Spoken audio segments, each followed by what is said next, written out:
Hello everyone, Manic Monster Masher here with another video. This one is a companion video to the miniature painting video I just posted a little while ago. And if you haven't seen that one, go ahead and give it a watch. It's pretty good. Anyways, today we are going to be converting the Xenomorph from aliens into a monster for your 5th edition games. So let's get started.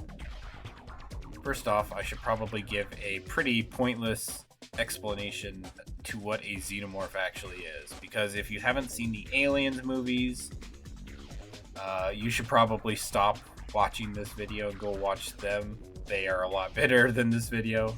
You will regret it. Also, a bit of information before we get started. The last Alien movie I saw was Prometheus. I saw it in theaters. I haven't seen the two newest movies, so my knowledge is based on that. So I may get tiny bits of information wrong, but this is D&D where the lore is made up and the experience points don't matter.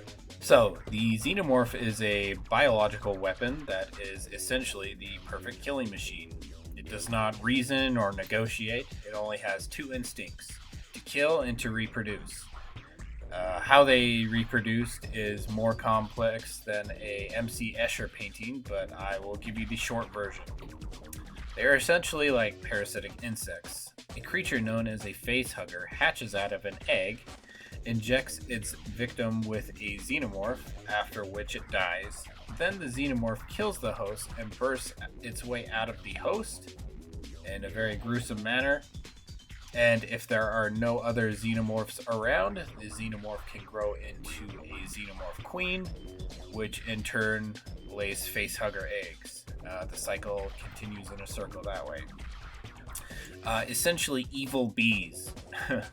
This has a downside of running into the real possibility of running out of hosts to make more xenomorphs, but this is more of a feature and not a bug. Facehugger legs can lay in waiting for what is probably millions of years.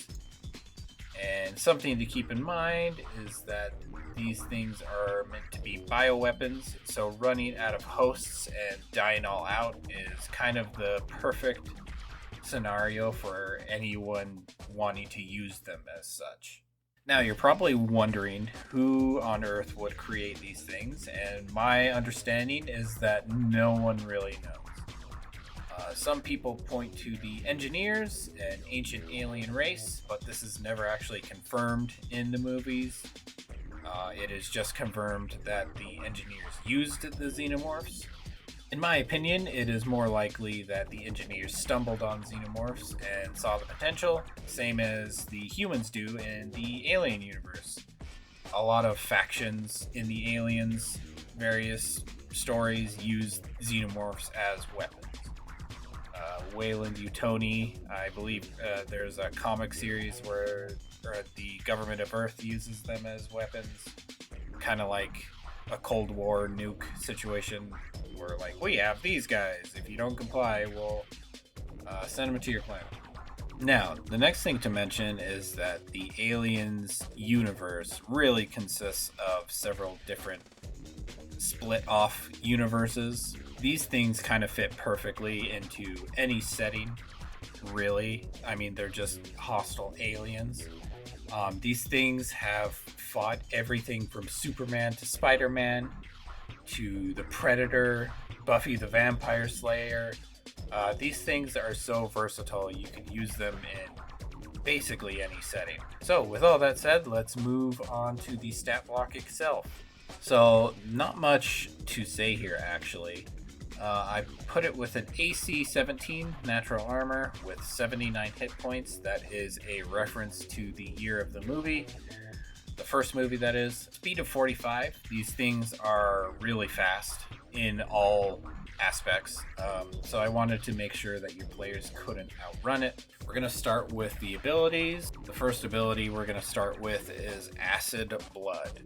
Whenever the xenomorph is hit with an attack, every creature within 5 feet must make a DC 15 dexterity saving throw. On a fail, creatures take 2 d12 damage. So, in the movie, the xenomorph is, I think it's hit with a gun or something in the first one. and the Xenomorph leaks acid blood, and it literally, the acid burns through the entirety of the spaceship. That's how acidic their blood is. 2d12. I feel like that is good enough damage to kill most low-level players, but it's high enough to be annoying to higher ones. Next up, we're going to move on to Spider Climb. This is the exact vanilla version of Spider Climb. In a lot of the movies, they are seen to climb up walls and the like, so that's pretty standard. Last up, we have the, well, not really an ability, more like a status thing, but we have the Fear of Fire. And that reads, when the Xenomorph is hit with an attack that deals fire damage, roll a d20. On a 1 through 17, the Xenomorph runs in a random direction away from the fire source. So, it's my understanding that the Xenomorph is as afraid of fire as any other animal. Okay, what about temperature? What happens if we change it? Let's try. I mean, most animals retreat from fire, yes? But killing them with fire is such a staple of the Alien series that I had to represent it in some way. So I put it in the stat block. So next up we have the attack. So the Xenomorph has a multi-attack. It makes 3 rend attacks. And yeah, I am taking the rend from the new Dragon stat block, as I can't be bothered to write out 3 different attacks. I have become a fan of simple stat blocks.